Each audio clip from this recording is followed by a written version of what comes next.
Olá pessoal, a gente está começando aqui mais uma aula de desenvolvimento de software para dispositivos móveis, aula 4, e a gente vai retomar ali o assunto da última aula, né?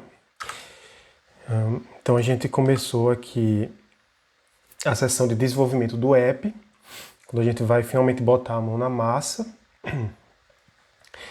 E aí eu apresentei aqui, né, as várias etapas, né, daquilo que você vai considerar na hora de começar o desenvolvimento, né? Então de começar de fato a programar ali o app. Então, a primeira coisa que a gente já viu, né, fazendo uma breve recapitulação, onde o app vai ser publicado, né? Então você tem que considerar qual loja você vai publicar, quais lojas no caso, e aí já se preparar, criar uma conta de desenvolvedor, esse tipo de coisa, né, que leva um tempinho, e aí você já se prepara. A outra questão que a gente viu foi quem vai fazer o app, né? Então, se era um time de desenvolvimento da própria empresa ou um time de freelancer, né? Esse tipo de coisa. E no caso do nosso ponto de vista, vai ser a gente mesmo, né? Então, nós vamos fazer o nosso app. A outra questão, né? O outro tópico, quais são as partes de um app? Então, foi ali que a gente viu o back-end, o front-end, o que cada uma dessas partes representa, né? As APIs que funcionam ali como uma conexão entre o front-end, né? A parte que o usuário vê e interage, com o back-end, né? Que vai ser um servidor onde vai ter ali o seu banco de dados, serviço de notificação para o usuário, coisas desse tipo. E aí restaram ainda duas questões aqui para a gente responder, né? Então, dois tópicos onde a gente precisa ainda refletir, né, quais são as opções. Então, aprender mais a respeito, tá? Então, o primeiro aqui é quanto tempo a gente vai levar para criar um app, né? Então, quanto tempo em média se leva para criar um app? Quais são os fatores que influenciam nesse tempo? Coisas assim. E a última pergunta, e que é a que está diretamente relacionada com o que a gente quer ver ainda daqui para o final do curso, né? É qual é a tecnologia que será usada para a criação do app. Então, a tecnologia, nesse caso, é a plataforma de desenvolvimento, né? Então, o framework, a linguagem de programação, a filosofia de cada uma dessas tecnologias, né? O que é que cada uma, como é que cada uma funciona, a arquitetura. Então, a gente quer se aprofundar um pouco mais nessa parte, que no caso não vai ser agora, a gente vai fazer isso nas próximas aulas. Aqui a gente vai ver uma descrição mais geral e depois entrar nas tecnologias específicas. E aí, depois disso, a gente continua, né? Depois do desenvolvimento, tem a finalização do processo e vamos lá. Então, quanto tempo a gente demora para criar um app? Um dos fatores que influencia muito nessa parte, né, é a complexidade do seu app, né? Na verdade, existe uma série de fatores. A gente poderia passar aqui um bom tempo só analisando esses fatores, mas a gente vai se ater aqui a alguns deles, né? Não todos. Então, um dos principais vai ser a complexidade. Tá? E aí o seu app ele pode ser basicamente de baixa, média ou alta complexidade. E aqui a gente tem algumas características para cada um desses tipos de app. Tá? Então, um app de baixa complexidade é um aplicativo ali que vai ter poucas telas, né? Então você não vai ter uma quantidade muito grande de telas, tipo menos de 10 telas, por exemplo, uma quantidade bem pequena mesmo, e uma interface de usuário simplificada, né? Então, talvez sem muita animação de elementos, também não vai ter muito menu, muita coisa para se, né? Muito nível de menu, onde você clica no menu e vai para outro menu e vai para outro menu, esse tipo de coisa, né? Uma interface de usuário simples. Então isso é a primeira característica de um app com baixa complexidade. Tá? Você também, né, na maioria das vezes, assim, não vai precisar de um back-end, nem de integração com APIs, né, de serviço externo ou até do seu próprio serviço. Então, nesse caso, vai ser um aplicativo bem simples, onde, por exemplo, o usuário não precisa se cadastrar para usar, você não precisa guardar nenhuma informação a longo prazo num banco de dados, por exemplo, esse tipo de coisa. E aí, exemplo de app desse tipo por exemplo, calculadora. Né? É um aplicativo que você não se cadastra, não faz nada disso, todas as informações que ele guarda são locais, né? Ali o histórico, por exemplo, das contas que você fez. E a interface é simples, né? Na verdade, essas calculadoras geralmente têm uma ou duas telas no máximo, né? Não tem muita variação. Aplicativo de relógio também, mesma coisa, e listas de tarefas, né? Então aqueles aplicativo mais simplificado de lista de tarefa, que se chama muito em inglês também de to-do list, né? Que você faz uma lista, né? Cria ali os tópicos, cada tópico, cada tarefa, e ele fica salvo localmente ali no seu celular, né? Então isso aí seria um aplicativo simples, né? Claro que hoje em dia a gente tem muitos desses aplicativos de lista de tarefa que são mais elaborados, assim, mais complexos, né? Você faz uma conta, ele tem integração, os dados vão para a nuvem, você pode ver tanto no celular quanto no computador, mas aí já é outro tipo, né? A gente está falando aqui de um app simples. E esses seriam os apps de baixa complexidade. Então esse tipo de aplicativo geralmente vai levar menos tempo para ser feito, né? Em comparação com os outros. Um app de média complexidade, aí ele já tem um pouquinho mais de funcionalidades, né? Então ele vai usar um back-end, né? Você vai ali precisar gravar informações no banco de dados, né? Coisa que precisa ficar salva a longo prazo, né? Por um bom tempo, para você ficar sempre extraindo ali, pegando aquela informação. A API de serviço externo até do seu próprio back-end. Autenticação de usuário, então você vai ter o usuário ali se cadastrando, fazendo login no seu serviço, né? E você vai ter que ter lá no seu back-end toda essa estrutura para receber ali a senha do usuário, então um hash da senha, né? Comparar, ver que ele está, né? Ver que ele é realmente quem ele diz ser, né? E também gerenciar esse negócio, toda a questão de sessão de login, né? Quanto tempo ele vai ficar logado, etc. Então tudo isso aí vai ser feito no back-end, né? E além disso, você pode ter uma interface de usuário com um design mais customizado, tá? Então às vezes você precisa ali passar um tempinho a mais no design, construindo ali, sei lá, um esquema de cores ou um esquema de fontes que vão conversar com a identidade visual da sua empresa ou da sua ideia do aplicativo. E aí com isso sua interface de usuário vai ser um pouquinho mais complexa, você vai ter que usar alguns elementos que não são mais tão simples, esse tipo de coisa. E aí a gente tem aplicativo como aplicativo de banco, né? Aplicativo de catálogo de produto, que já tem ali uma lista de elementos, coisa que fica guardada no banco de dados, e o usuário pode querer, né, ficar sempre acessando, vendo as informações de cada produto.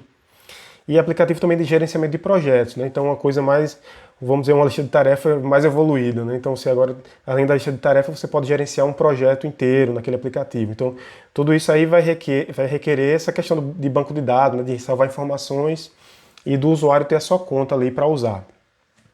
E aí por último a gente tem os apps de alta complexidade, né? São aqueles apps que vão levar o maior tempo possível, né? Vão tender a sempre levar um tempo alto de desenvolvimento. Mas ao mesmo tempo, como a gente vê aqui, são os apps que tendem a ser os mais bem-sucedidos, né? Então aqueles aplicativos que não é complexo só para ser complexo, né? Não é isso. É um aplicativo que ele integra várias funcionalidades de uma forma, vamos dizer assim, harmoniosa, né? De uma forma que tem um motivo, né? Tem um porquê, e eles naturalmente, por causa disso, eles são complexos, né? Não é uma questão de vou fazer o app mais complexo que eu conseguir, isso vai me trazer sucesso. Não é isso. É o contrário, né? Quando você vai observar quem faz sucesso, geralmente eles implementam funções ali complexas dentro do aplicativo. Então, que funções seriam essas, né? Além de você ter lá o back-end, né, tudo aquilo que a gente já viu no app de média complexidade, a gente vai ter outras funcionalidades extras, né, como, por exemplo, processamento de pagamentos, né? Então, você vai vender alguma coisa ali no app. Suporte a vários idiomas. Então você pode ter um app ali que ele automaticamente é traduzido para, sei lá, para 10 idiomas, a depender da localização do seu usuário, né? Você pega essa informação do sistema e com isso você consegue, né, mostrar para ele o programa em diferentes idiomas. Integração com terceiros, né? Então aquilo de usar API para serviços de outros aplicativos, outras empresas. Animação, então animação é um negócio que é bem complexo de ser feito, né? animação de elementos dentro ali do aplicativo, pode ser até um jogo, né? Um caso assim extremo é um jogo, né? Que a maior parte dele, na verdade, vai ser feito com animação, né? Dos recursos de imagem ali de um jogo. E também aplicativo de processamento em tempo real, né? Quando você tem alguma informação, né, que o seu aplicativo está monitorando constantemente, né? Então tem que fazer muitas requisições, por exemplo, para uma API ou para o seu servidor e ficar ali recebendo aquela resposta e mostrando para o usuário. Então isso aí também aumenta bastante a complexidade. E aí, como exemplos aqui, né, existem vários tipos, na verdade, de todas as categorias tem vários tipos, né? Só eu escolhi alguns aqui. E aí, como exemplo, a gente tem rede social, né?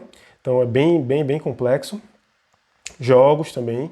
E site de e-commerce, né? De loja, de vender produtos. Tá? Então esses são os apps que tendem a ser mais complexos e que levam mais tempo para ser feitos.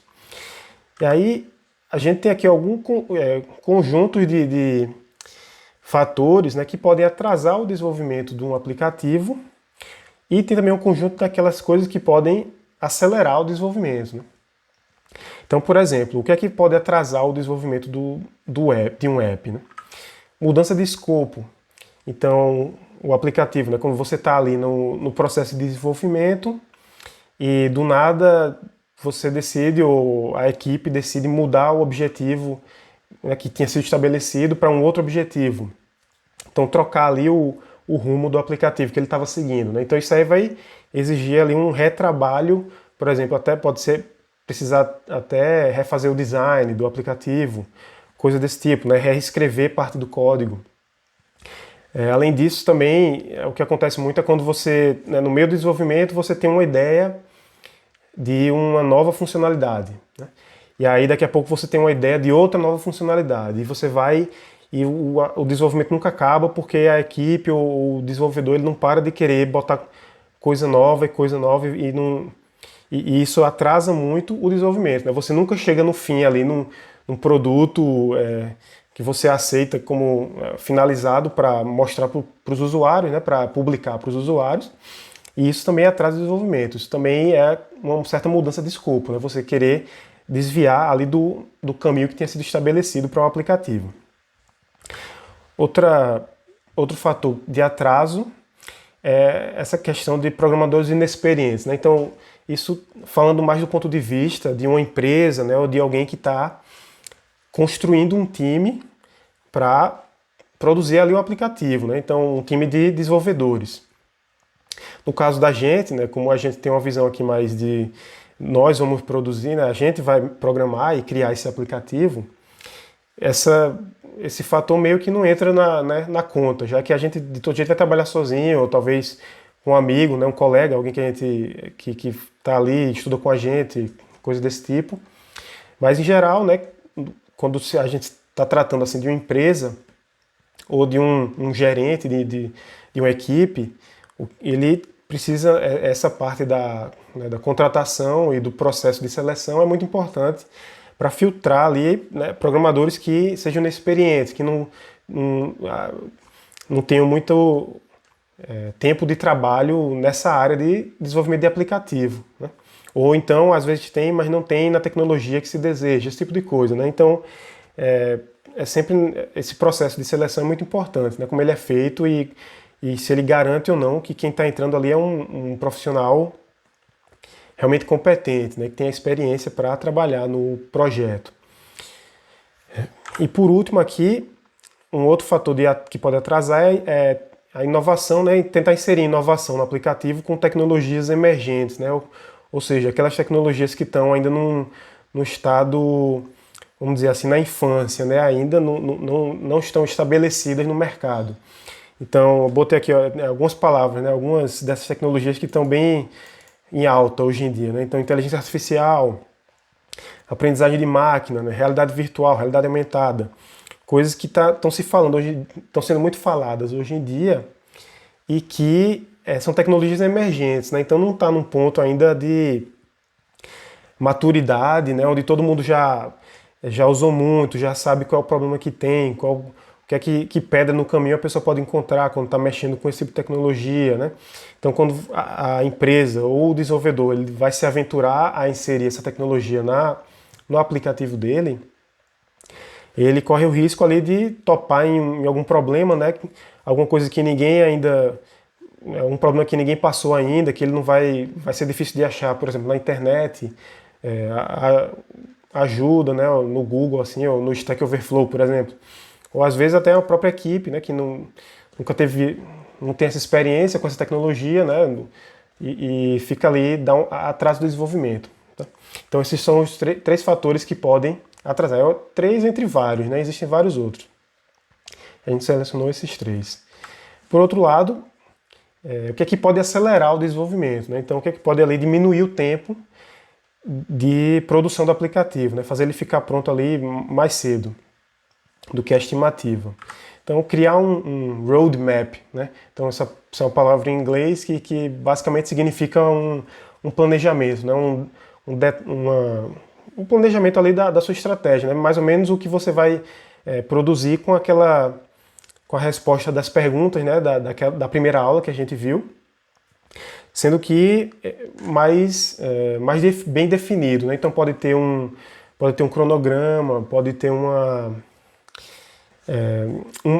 mapa mesmo, né? Como está falando aqui, um mapa. Então você vai seguir ali como se você tivesse um caminho e você vai ter ao longo desse caminho seus objetivos que você pretende alcançar com o seu app, né? Ou com o desenvolvimento do seu app e com isso você vai poder mapear, né, rastrear assim, o seu progresso, né? Onde é que você está aqui no progresso que você estabeleceu ali para a sua equipe, né? Ou até para você mesmo como desenvolvedor sozinho, o que é que objetivos você estabeleceu e onde você já chegou, né? O que é que você conseguiu fazer até agora.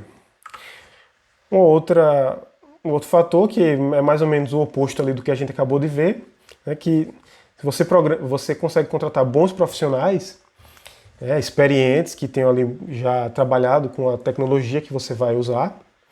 Isso tende a acelerar o desenvolvimento. Eles já vão estar, né, como a gente fala, né, já vai ter a manha para passar por conseguir desviar ali de algum problema, né, algum perrengue que eles já sabem que pode acontecer, esse tipo de coisa.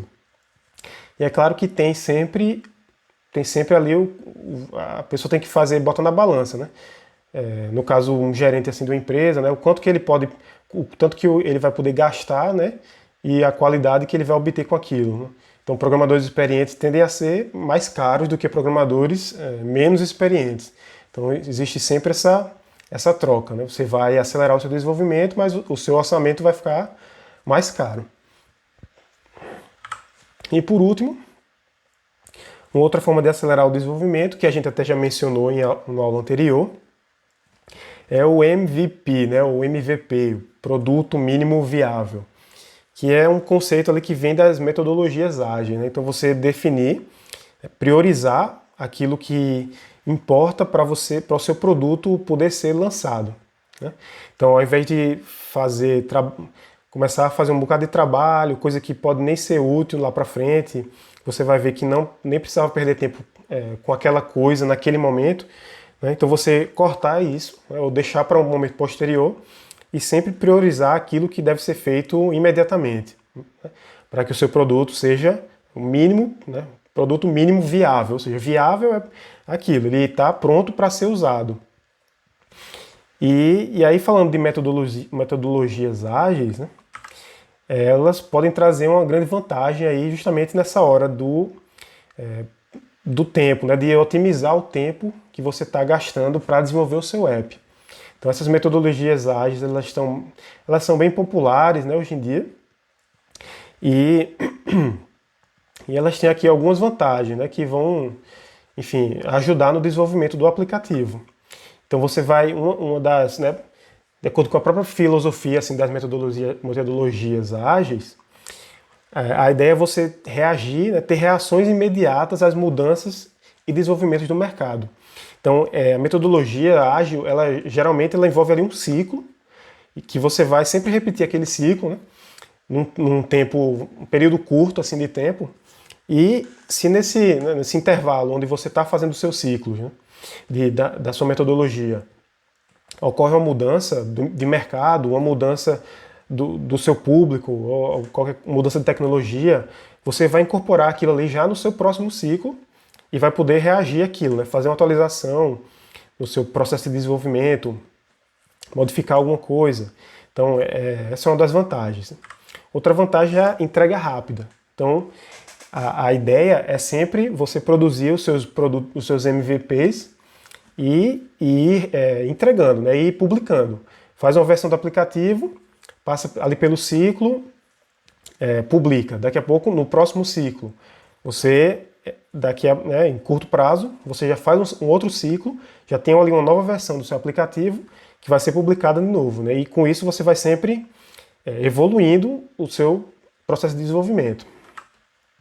Você também vai ter sempre uma visão geral, bem clara, né, do progresso.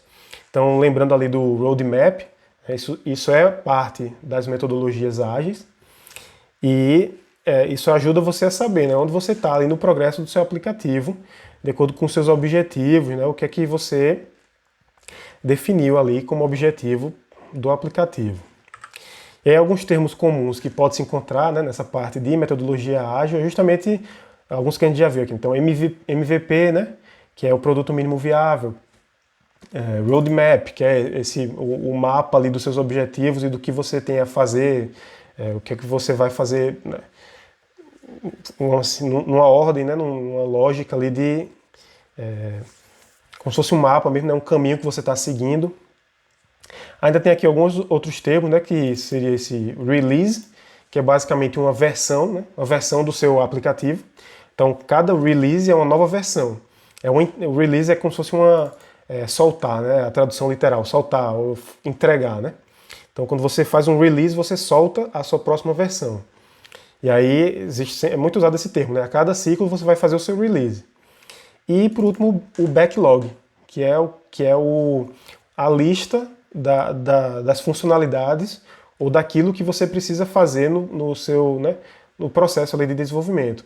Então, consertar um bug, adicionar tal coisa, remover tal coisa. Então, tudo isso é como se fosse assim, suas tarefas que você tem que fazer e essas tarefas vão compondo ali o seu backlog. E aí, alguns exemplos de metodologias ágeis que a gente tem, né, se você procurar na internet, assim, tem o Scrum, que é bem famosa, né, de fazer reunião diária, reunião em pé, um negócio assim.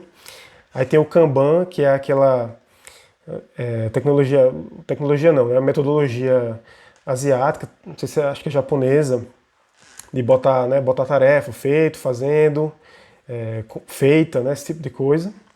E essa metodologia Lean, que seria como se fosse enxuto, né? Então, para você enxugar o seu processo de desenvolvimento, fazer ele o mais simples possível, né? E aí com isso a gente fica aqui com essa frase que ela define bem a filosofia das metodologias ágeis, né? Então, fazer o mínimo possível, ou seja, não é trabalhar pouco, né? Não é fazer o mínimo possível, ter o mínimo possível de esforço, mas sim, como eu falei antes, priorizar aquilo que é imediato, né? Então, priorizar o que é imediato e o que pode ser feito num tempo curto. Então, quebrar ali uma grande tarefa em tarefas menores, por exemplo, que você vai poder separar e fazer um pedaço e depois outro pedaço. Então, fazer o mínimo possível com esse aspecto, né? Com essa visão de prioridade. E aí, testar o produto. A gente vai falar um pouquinho dos testes mais para frente. Coletar o feedback, né? Ou seja, pegar ali as informações a respeito do que você acabou de fazer, de testar e de publicar, né? Analisar e voltar ao trabalho. Então, é sempre esse ciclo, né? Você faz isso tudinho, volta ao trabalho. E voltar ao trabalho é basicamente recomeçar o ciclo. Então essa imagem aqui, ela mostra bem, né, como é o ciclo das metodologias ágeis. Tá? Então a gente está aqui no meio, né, já eu não sei exatamente como é que pronuncia, mas é ágil aqui em inglês. E aqui a gente tem as fases, né? Se você procurar na internet, você vai ver, às vezes tem 6 fases, às vezes tem 7 fases, 5 fases. Varia um pouquinho, mas é sempre com essa mesma lógica aqui, né? Esse mesmo esquema. Então aqui é os requerimentos do seu projeto, do seu desenvolvimento, que vão vir justamente do feedback, né? O design, então justamente aquela etapa de design, você vai você não vai refazer ela completamente, mas você sempre vai ter o que melhorar no seu design, na sua experiência do usuário e na sua interface de usuário. Depois vem o desenvolvimento, então botar a mão na massa, programar, implementar ali as funções. Teste, deployment, que seria, né, basicamente a publicação do seu aplicativo. Então, quando você vê essa palavra deployment, é você publicar, né, você mandar ele, por exemplo, para a loja, para a loja de aplicativo. E revisar. Então, revisar é, né, pegar o feedback, analisar, pegar também estatísticas, né, do seu app, analisar isso tudo e com isso você vai criar os novos requerimentos. E aí repete o ciclo. Né? Então é assim que funciona a metodologia ágil. E ela está intimamente ligada com essa questão do tempo de desenvolvimento. Né? Em geral, essas metodologias tendem também a acelerar o desenvolvimento do aplicativo. Então aqui a gente volta para essa parte do tempo, né? E tem aqui duas imagens que dão uma ideia para a gente do tempo que pode levar, né, o desenvolvimento de um aplicativo. Então aqui está esse gráfico, ele diz assim, quanto tempo demora para fazer um aplicativo, né, dessa empresa aqui, Invonto. Então está aqui a fonte, né, se você quiser ler o artigo. E aqui tem a estimativa média de tempo de projetos de desenvolvimento de aplicativo. Então, o mais comum aqui, né, que é o 31% dos projetos, levam, em média, né, 6 a 9 meses para serem finalizados. E aí a menor parte deles leva 1 a 3 meses, né, ou seja, é bem rápido. Tá? Então não é comum que seja tão rápido assim, mas também não é comum que seja tão demorado aqui em cima. Né? Apenas 16% dos projetos levam mais do que um ano para ficarem prontos. Então, claro que isso aqui depende de vários fatores, né? Como eu falei, complexidade do aplicativo, se tem um time desenvolvendo o aplicativo, se é uma pessoa sozinha, qual o tamanho desse time, né? Qual a experiência das pessoas que estão trabalhando nesse time, entre outros fatores. Mas para ter uma ideia, né, da média, assim, é interessante. Né? Então você vê que a maior parte dos aplicativos vai levar de 6 a 9 meses. Então é mais ou menos isso que você pode esperar. E aí esse segundo gráfico aqui, ele mostra como é que as fases, né, cada fase do desenvolvimento, quanto tempo que elas levam. Né? Então aqui é a timeline, a linha do tempo de média, né, do desenvolvimento de um aplicativo. Então a linha do tempo média. Então em média como é que é essa linha do tempo de um desenvolvimento. Né? Então a gente tem aqui essas fases. Então tem a fase da estratégia, né, que a gente viu na primeira aula, estratégia e planejamento. Tem a fase do design, né, aquela parte de experiência do usuário, interface do usuário, etc. Né, criação de wireframe, mockup, tudo isso. Depois vem o desenvolvimento, a programação do aplicativo em si. Depois o teste. E por último, o lançamento. Então a preparação, tudo que você precisa fazer ali para lançar o aplicativo. E claro que uma vez que ele é lançado, o trabalho não para, né? Você provavelmente vai ter que fazer essas fases aqui, ali numa versão mais reduzida, por exemplo, com metodologia ágil.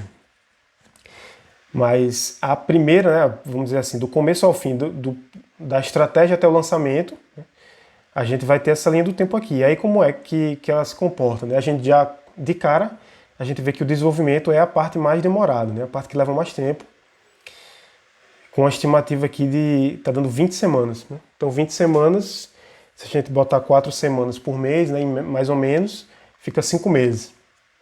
Tá?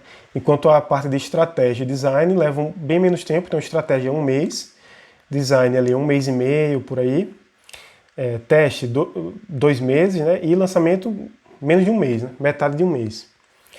E uma coisa interessante que a gente pode ver aqui nessa timeline é que cada fase, você vê que ela não necessariamente precisa acabar para a próxima começar. Né?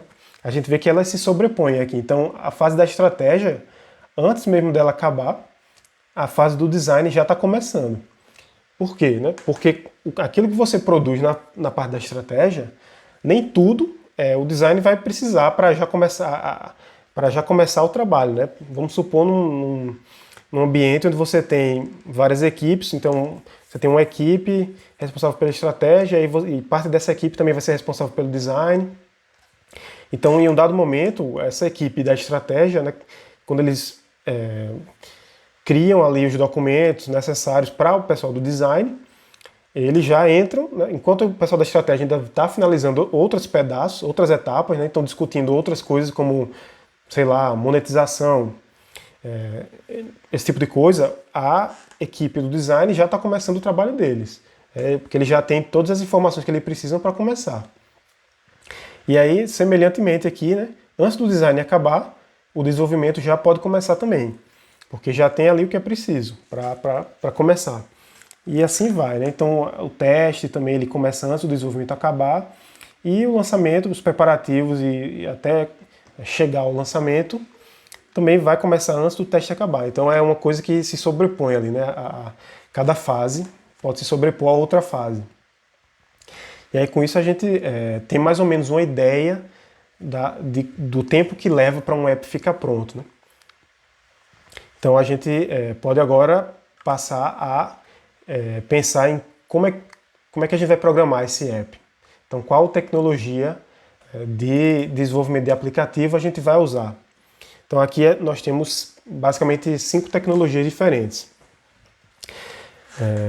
que você pode usar para desenvolver seu aplicativo, né? Então, aqui eu botei algumas fontes, né, que eu pesquisei justamente para ver, né, para entender que tipos existem. Tá? Então, não é exatamente uma informação que é um super consenso, assim, quando você vai procurar, né, artigo a respeito. Existem ali alguns termos que são usados de uma forma ou de outra, eu vou até explicar. Mas, em geral, o que a gente tem é isso aqui, né? Então, a primeira tecnologia que você pode usar para desenvolver o seu aplicativo é a tecnologia de criar um aplicativo web, né? Um app ou aplicativo web. Então, o que isso significa? Você vai ali, basicamente, criar, né, usar as mesmas tecnologias que você usa para fazer site da internet normal. Então, da mesma forma que você cria um site, você pode pegar aquele site ali e pensar ele para uma interação por dispositivos móveis, né?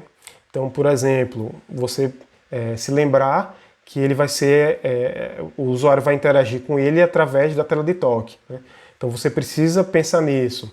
Você precisa também pensar no tamanho da tela, né? Então como é que as coisas vão ficar dispostas numa tela menor, ou numa tela mais comprida, numa tela um pouquinho mais larga, numa tela de tablet, né? Então a diferença de um aplicativo web para um site comum é essa, né? É o que você vai pensar ali por trás, né? Você não está criando um site para ser acessado só do computador.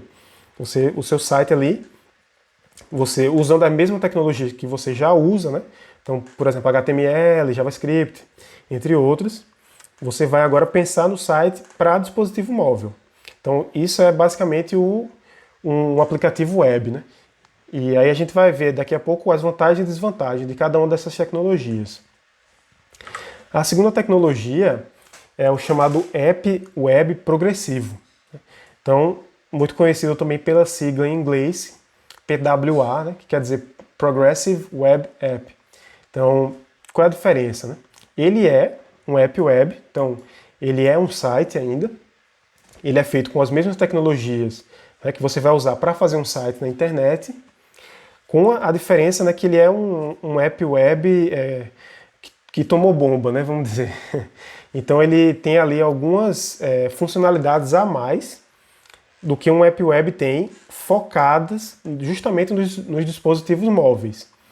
Então ele vai poder interagir melhor ali com o seu celular e com, por exemplo, o hardware do seu celular, né, para poder fazer algumas coisas a mais, né, que, por exemplo, um site comum não conseguiria fazer. Então essa é basicamente a diferença do app web que é progressivo. Tá? A gente tem também o chamado app híbrido. E aí, o que seria um app híbrido? Né? Híbrido é aquilo, é uma mistura, quando você tem uma mistura de coisas diferentes. Né? E é justamente a proposta do app híbrido. Né? Ele vai ser um app que funciona como um aplicativo web Então, as tecnologias de desenvolvimento dele vão ser ainda as tecnologias web, né, de site para internet, mas ele é encapsulado, né, vamos dizer assim, embutido num container, ou num container de nativo, né? Ou seja, num container que conversa melhor com o celular. Quando a gente fala de nativo, a gente fala é como se fosse aquilo que é feito com a linguagem do próprio celular. Tá?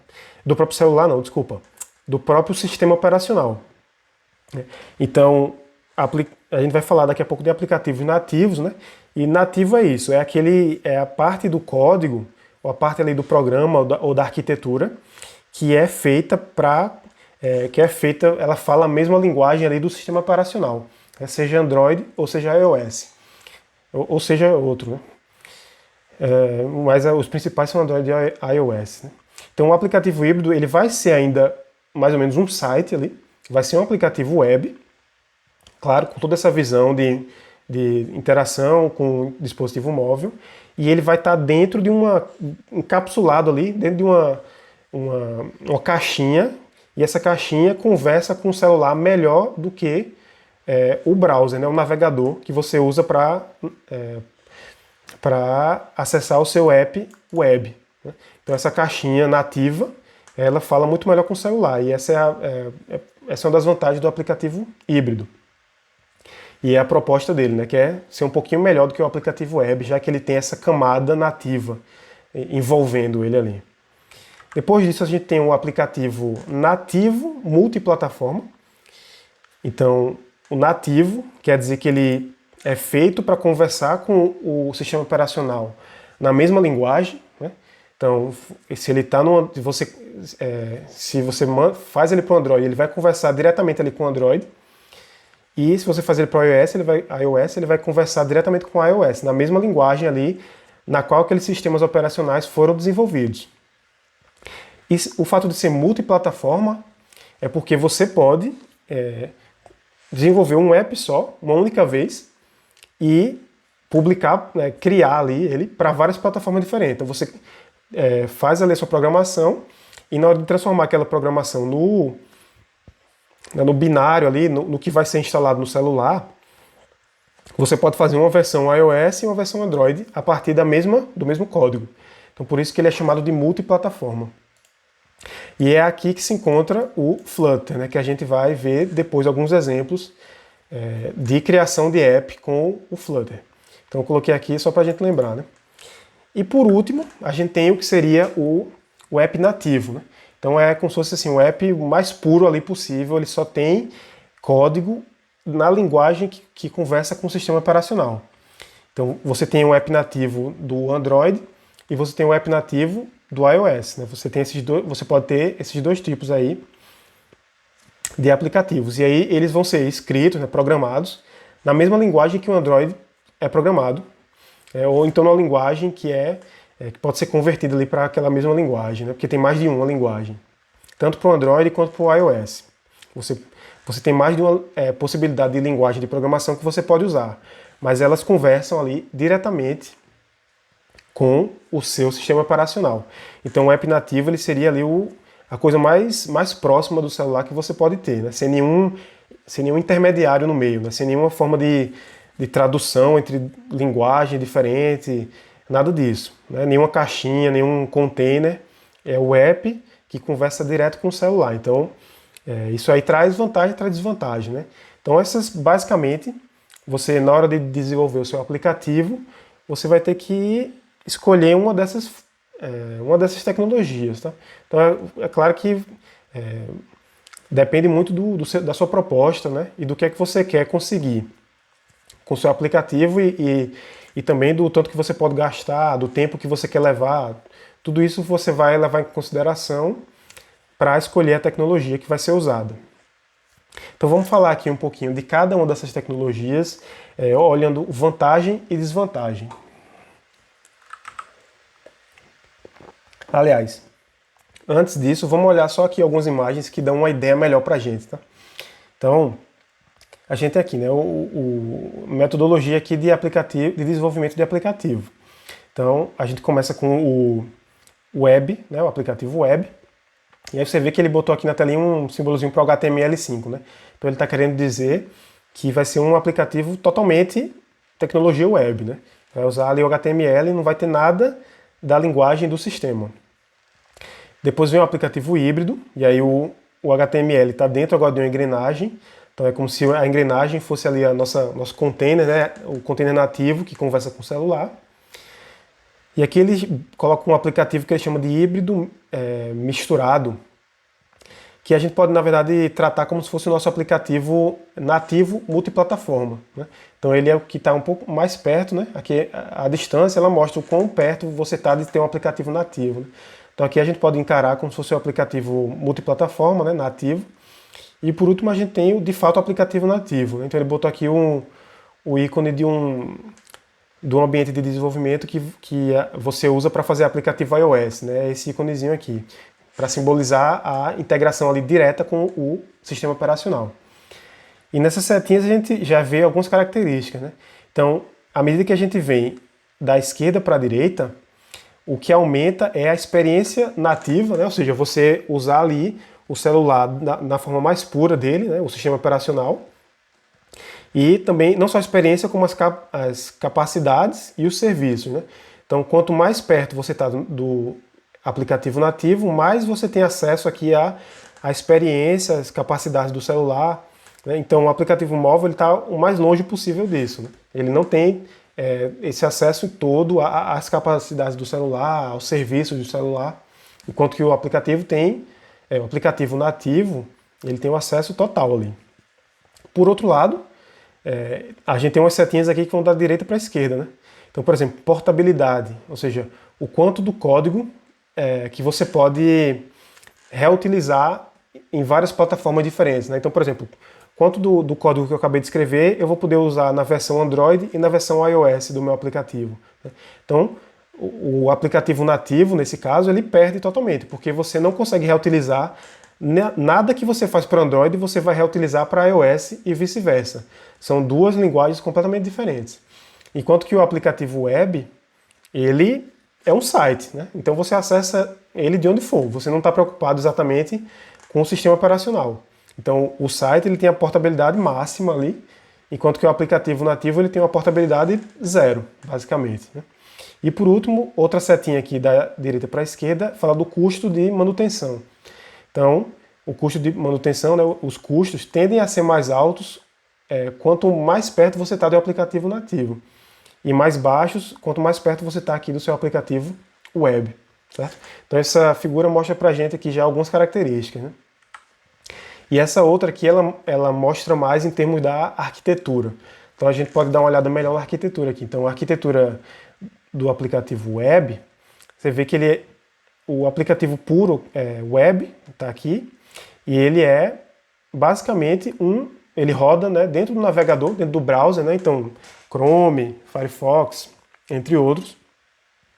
E a gente tem aqui um código web, né? Então o código web vai ser o quê? Vai ser HTML, JavaScript, CSS, esse tipo de código, né? Então, basicamente é assim a arquitetura de um aplicativo web, né? Um site rodando no navegador. Andando um pouquinho aqui para a direita, né, a gente já chega nos aplicativos híbridos, tá? Então tem esses três tipos aqui, né? E aí o que a gente pode ver é justamente essa questão do container, né? Então ao invés de seu aplicativo estar rodando num navegador, né, tipo num Chrome ou no Firefox, ele vai estar rodando aqui num container nativo, ou seja, ele vai estar dentro ali de um pedaço de código que foi escrito para conversar com o celular. E dentro desse pedaço de código você vai ter ainda código web. Então HTML, CSS, JavaScript, coisas assim, certo? E aqui ele mostra ter três variações do aplicativo híbrido, né? Então ele mostra uma com um único app. Aí aqui a gente tem outra arquitetura onde você pode ter múltiplos aplicativos sendo gerenciados ali no container. E por último, uma versão que mistura código web com código nativo, né? Então você pode ter isso também. Então você já reduz ali um pouco a quantidade de código de tecnologia web, né? Tecnologia de fazer site, e já começa a incluir um pouquinho ali do código da linguagem de programação do sistema operacional. Então tem essas três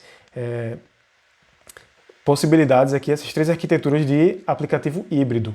E a gente tem aqui, né, uma interseção, né, entre web e híbrido, quando você tem aqui o código web, e também um pouquinho com o híbrido e o nativo, quando a gente já começa a inserir um pouquinho de código nativo aqui no aplicativo híbrido. E aí, assim que a gente sai da tecnologia de aplicativo híbrido, né, e vem para o nativo puro, vamos dizer, a gente chega aqui no aplicativo nativo multiplataforma, né, que é justamente onde o Flutter se encaixa. Né?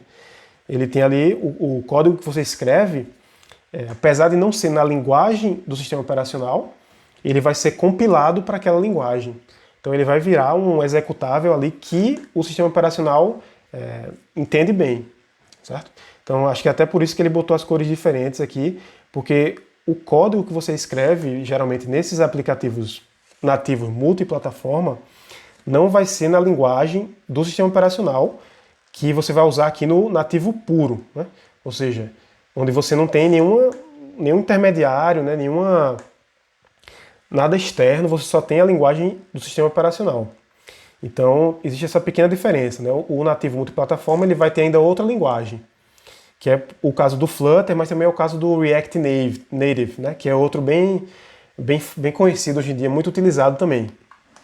Então, esses dois você não programa na linguagem do sistema, mas ele traduz depois, quando ele compila o código, justamente para um executável que aquele sistema vai entender, seja ele Android ou iOS. E aí com isso a gente tem uma visão geral aqui, né, com essas imagens, a gente consegue ver bem o que cada tecnologia fornece, né, como é a arquitetura delas. E aí vamos falar um pouquinho de vantagem e desvantagem. Então começando aqui pelo aplicativo web. Quais são as vantagens? Né? Então você vai ter uma única base de código, né? Todos esses aplicativos que você usa, por exemplo, faz um site, né? Faz um site ou faz um aplicativo multiplataforma. Todos eles têm essa vantagem em comum, né?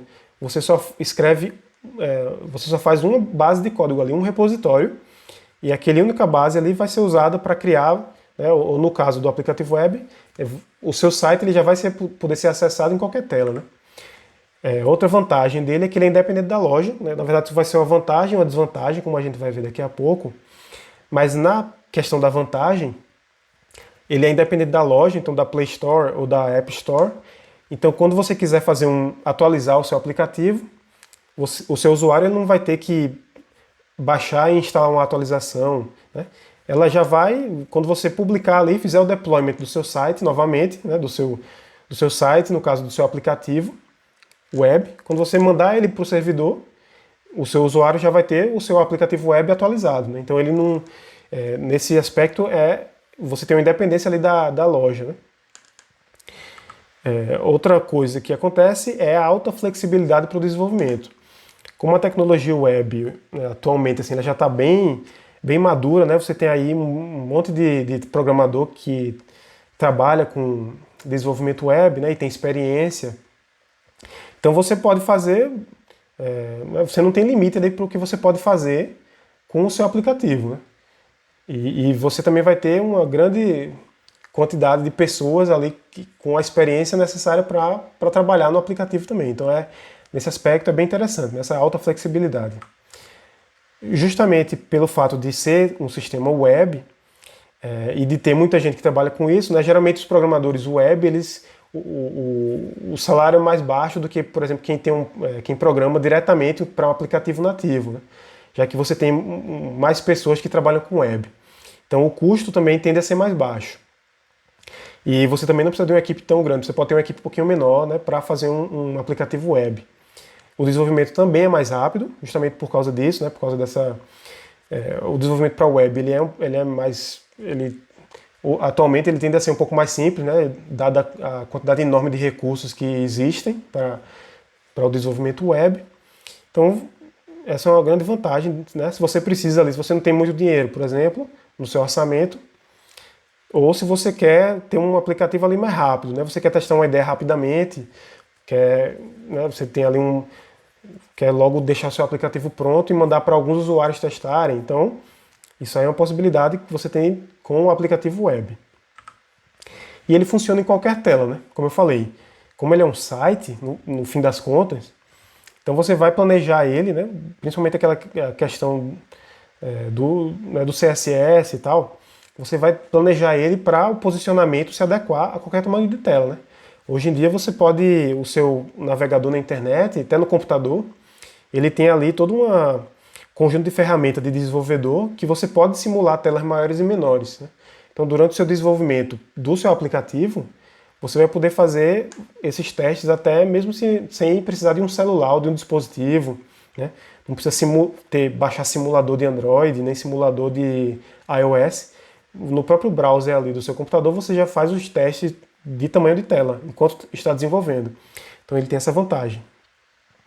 E aí a gente tem também algumas desvantagens, né? O aplicativo web, como a gente viu naquela imagem, ele não tem acesso a todas as funcionalidades do smartphone, né? do dispositivo móvel, no caso. Pode ser um tablet também. E principalmente em termos de hardware, né? E de algumas coisas que fazem parte do sistema operacional. Então uma dessas coisas, que costuma ser bem importante, são aquelas notificações, né? Que aparecem ali no topo da sua tela e que às vezes vem para encher o saco, né? Vem para fazer propaganda e às vezes tem uma utilidade. Enfim, elas são muito boas para você ter um engajamento com o usuário, né? Informar o usuário de alguma promoção, de alguma coisa que ele precisa fazer. E o aplicativo web não lhe dá essa possibilidade. Ele também não vai funcionar offline, né? Então você precisa ter acesso à internet. Não tem escolha, né, nesse aspecto. Então pode ser uma coisa ruim, né? Tem muito aplicativo que a gente usa hoje que a gente usa ele offline, né? Mesmo sem ter internet, você pode fazer alguma coisa ali e ele vai depois sincronizar com o servidor, algo assim. Então é uma desvantagem grande, né? A interface não vai seguir as regras de design padrão, né? Ou seja, nada garante que o seu aplicativo web ele vai estar de acordo ali com o material design, né, do Google que a gente viu, ou o guia de interface humana da Apple, né? O aplicativo web não vai ter isso, né? Você vai ter ali, por exemplo, um framework que você pode usar, mas esse framework não vai ter nenhum comprometimento com as regras de design do Android ou do iOS, né? Que são as mais desenvolvidas pelo Google e pela Apple, né? Que é o que geralmente o usuário está mais acostumado a usar. Então isso também pode ser, né? Pode deixar o usuário assim, um pouquinho confuso. E, como eu falei, não interage, o aplicativo web ele não vai conseguir interagir com 100% do hardware do seu dispositivo. Na verdade, vai ser bem menos do que 100%. Então, essa questão de usar câmera, GPS, né, localização, sensores, né, giroscópio, acelerômetro, qualquer coisa desse tipo, para alguma função específica, o app web não consegue fazer de jeito nenhum. Então, se o seu aplicativo ele for muito simples nesse aspecto, né, não precisa desse tipo de funcionalidade, então ótimo, né, você não vai sentir falta disso. Mas se você for fazer um aplicativo um pouquinho mais complexo, isso já vai ser um problema. E por último, os aplicativos web eles tendem a ter uma performance mais baixa, né? Ou seja, a depender da complexidade do que você vai colocar, em termos de animação, né, de processamento, o seu aplicativo web ele vai ficar ali aquela coisa meio bugadinha, assim, meio travada, né, fica ali travando, não mexe direito, dá aqueles pulinhos assim, né? Então a performance dele não se compara, chega nem perto de um aplicativo nativo, tá? Por último, você não pode encontrar o aplicativo web na loja, né? Então, às vezes, o usuário está muito acostumado, ele já está né, no sistema e o padrão dele ali é buscar na loja, né? Ele quer achar algum aplicativo, quer resolver algum problema ali que ele tem, ele vai direto na loja e se o seu aplicativo ele for web, ele não vai estar lá, né? Não tem como você cadastrar o aplicativo web na loja. O seu aplicativo web ele é acessado pelo navegador com a URL. Então, por um lado, isso facilita, né, o compartilhamento, já que o usuário não precisa instalar. Ele basicamente você manda a URL para ele e ele já começa a usar o seu app diretamente, né, não tem que fazer nenhuma instalação. Por outro lado, se boa parte ali dos usuários buscam muito o aplicativo na loja, né, antes de ir para para o navegador, né, antes de ir para o Google, por exemplo, assim, fazer uma pesquisa na internet, eles vão logo na loja. Né? E aí você pode perder uma parcela de usuários por conta disso. Então tem sempre que fazer essa, né, justamente o que você vai pensar, né, o que é que vale mais a pena para você, colocando em jogo aí todos os fatores. Tá? E aí alguns exemplos de aplicativo web que a gente tem são esses aqui, né? Tem o Office, né, o Office 365, que tem a sua versão aplicativo web. Google Drive também, né? Você entra no navegador, você está no Google Drive, aplicativo web, né? Você não instalou nada. Então quando você bota ali drive.google.com, você já está no aplicativo web do Google Drive. E também Google Docs, né? Mesma coisa, você consegue acessar, usar tranquilamente pela URL, né? Sem instalar. E aí, uma coisa importante que a gente nota aqui é que nessas grandes empresas, tipo Google, Microsoft, Facebook, Amazon, elas têm um orçamento gigante, né? Elas têm muito dinheiro ali para gastar nessa parte de desenvolvimento. Então elas vão ter, né, elas têm uma tendência ali a ter vários tipos de aplicativos, né? Ou então dois tipos principais, né, que seria o aplicativo nativo na loja e ainda um aplicativozinho ali web para, né, o usuário que às vezes não quer usar bem rápido, não quer instalar, ou então não tem espaço no celular, mas precisa usar mesmo assim. Enfim, então eles podem se dar, vamos dizer assim, pode se dar esse luxo de contratar várias equipes, né, de montar ali várias equipes, ou então montar uma equipe que vai passar um bom tempo, né, fazendo uma versão nativa, depois fazendo uma versão web e fazendo a manutenção de todos esses aplicativos. Então é muito comum você ver essas grandes empresas terem mais de um tipo de aplicativo. Tá? E aí, seguindo aqui, a gente tem também o app web progressivo. Né? Então ele vai compartilhar ali do app web algumas desvantagens e também algumas vantagens, tá? Já que eles são, né, meio que primo assim, um irmão distante, sei lá. E aí a mesma vantagem ali, né? Única base de código. Então você vai desenvolver uma vez e aí o usuário ele vai poder usar o seu app em vários dispositivos diferentes. O usuário, e aí está uma vantagem, né? Que no app web você tem essa desvantagem e já no progressivo você tem a desvantagem não existe mais, ela virou na verdade uma vantagem, né? Você tem uma forma com o aplicativo web progressivo de criar um atalhozinho ali na tela do seu celular, como se fosse um aplicativo instalado, né? Sendo que ele não é instalado da loja. Ele é, quando você está ali no navegador, se você estiver usando um app web progressivo, geralmente tem algum lugar, alguma opção, né, algum menu que você clica que aparece lá assim, adicionar a home, né, adicionar a tela inicial. Então, essa opção ela só está disponível para aplicativo web progressivo. O aplicativo web normal, né, comum, não tem. Certo? Então essa é uma vantagem do web progressivo. Né? Já é como se já vai dar para o usuário aquela boa impressão de que é um aplicativozinho que ele vai ter ali na tela dele, né, que ele não precisa entrar toda vez no navegador para entrar, para acessar. Então já melhora um pouco ali, né, a experiência do usuário. E aí a grande diferença, que é o que eu falei, né, que é o aplicativo web tomou bomba, é justamente essa questão de você usar API, algumas APIs mais modernas, tá? Que o aplicativo web não usa, e também plugin que vai adicionar funcionalidade ali ao seu aplicativo e vai criar ali uma ponte de comunicação entre o aplicativo web e o dispositivo. Então vai permitir ao aplicativo web progressivo usar algumas coisinhas ali do hardware. Então vai do hardware e do sistema como um todo. Né? Então o aplicativo web progressivo ele vai poder mandar notificação, coisa que o aplicativo web não faz. Ele vai poder salvar algumas informações, né? Fazer um cache ali, uma memóriazinha.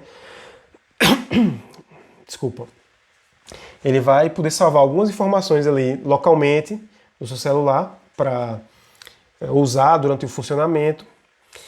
Vai poder usar localização, né? Alguma parte do hardware, né? Então, algum sensor, né? Sensor de localização, de GPS, e talvez câmera, entre outras coisas. Então isso daí já dá uma vantagem grande para ele em comparação com o aplicativo web comum. Já em termos de desvantagem, o seu aplicativo web progressivo, por ter essas coisas a mais, isso tira um pouco da compatibilidade dele. Então você não vai poder usar qualquer navegador com ele. A depender do navegador que você usar, algumas dessas funcionalidades aqui, né, elas podem acabar não funcionando, né? Elas podem não ser incompatíveis com o navegador que você está usando.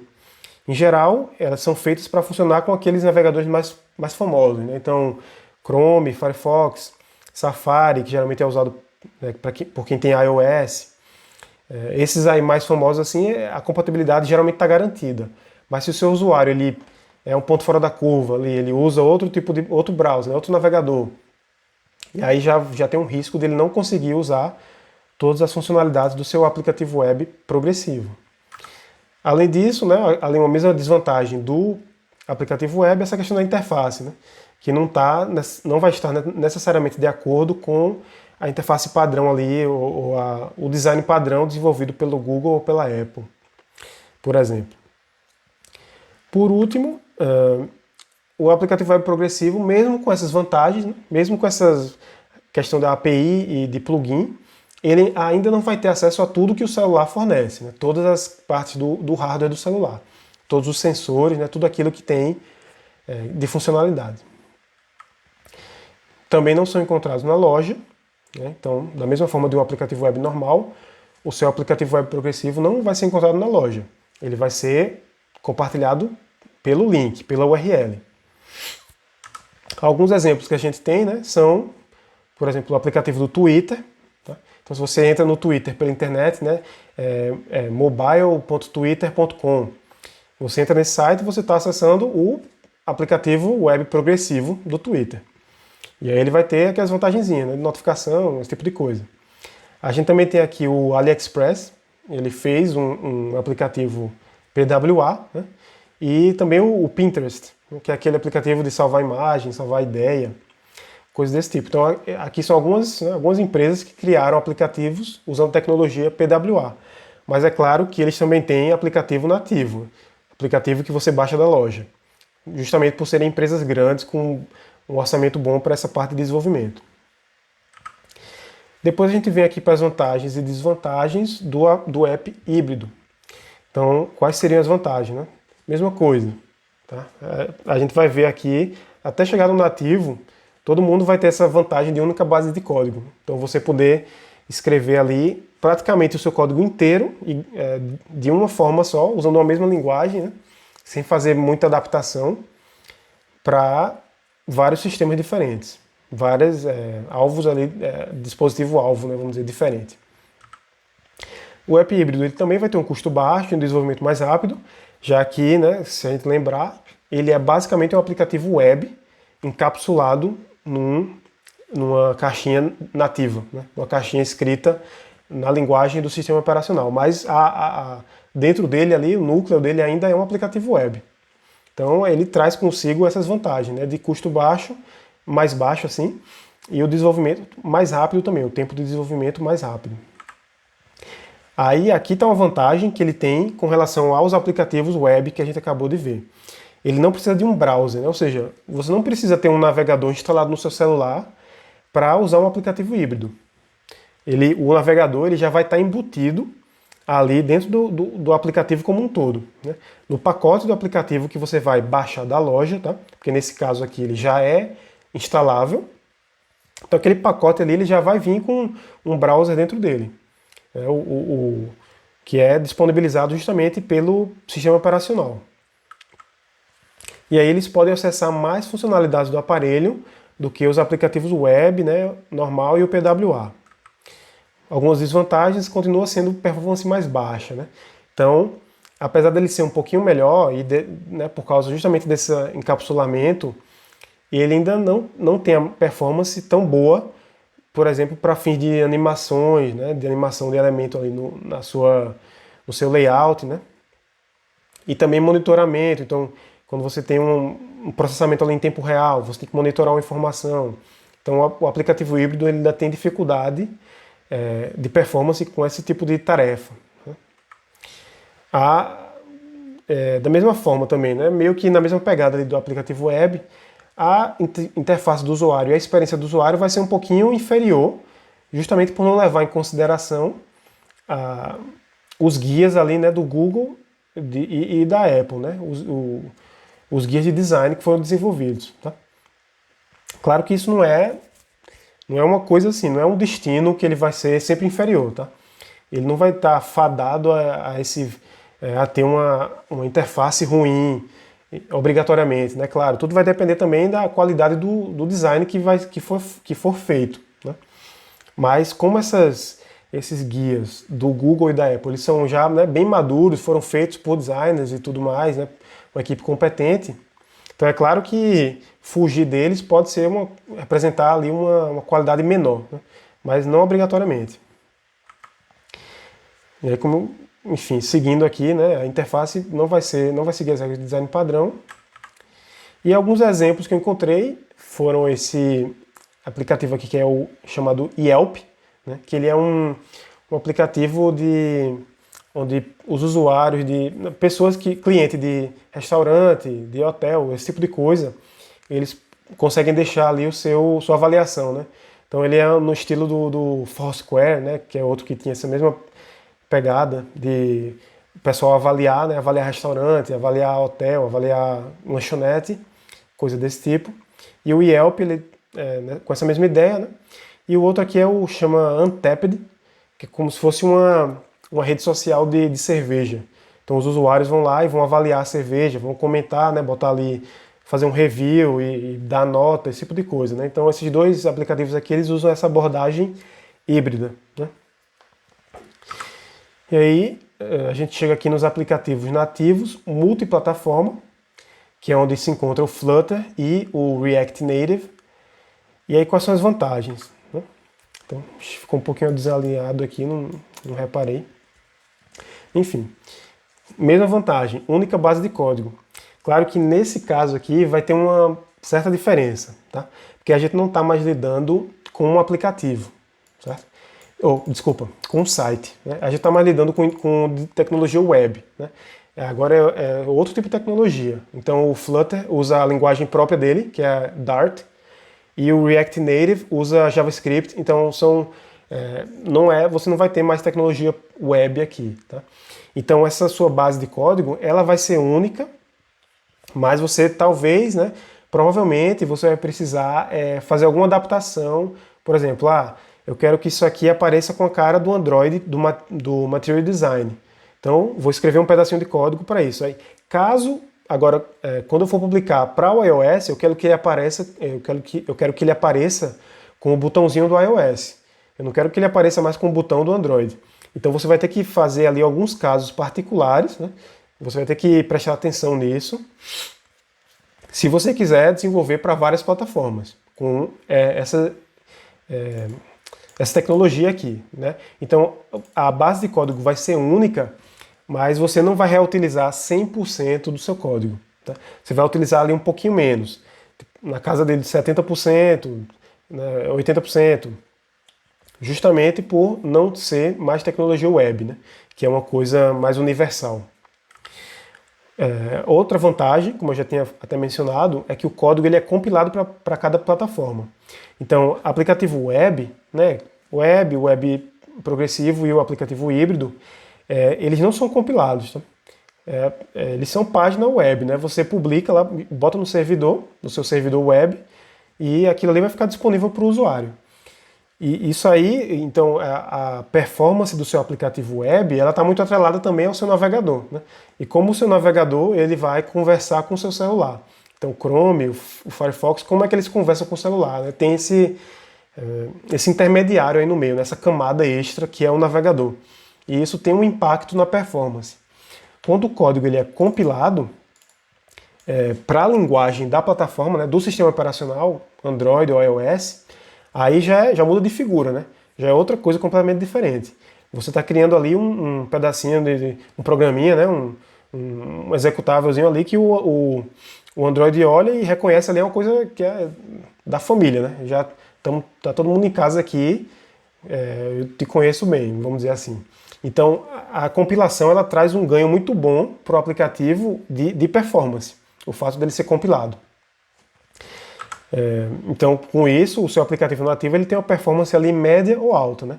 A depender da complexidade do seu app e também do quanto você vai conseguir otimizar, né? Então, em geral, né, a gente aqui começando a programar, mais inexperiente, pode pode fazer uma abordagem de programação que tem um impacto na performance, né? Às vezes a gente não pensa assim naquele algoritmo que a gente está escrevendo para fazer alguma coisa, e aquilo ali vai ter um impacto na performance, né? E à medida que você vai ganhando experiência e vai programando mais exemplos e vai olhando o código de outras pessoas na internet, você vai aprendendo a otimizar melhor e a melhorar a performance do seu aplicativo, né? Então, o app nativo multiplataforma, ele vai ter você vai ter ali um range, vamos dizer, né? Sua performance pode ser alta, mas ela também pode ser um pouquinho mais baixa do que um aplicativo nativo puro, certo? O custo vai ser mais baixo, um pouquinho mais baixo do que o aplicativo nativo, né?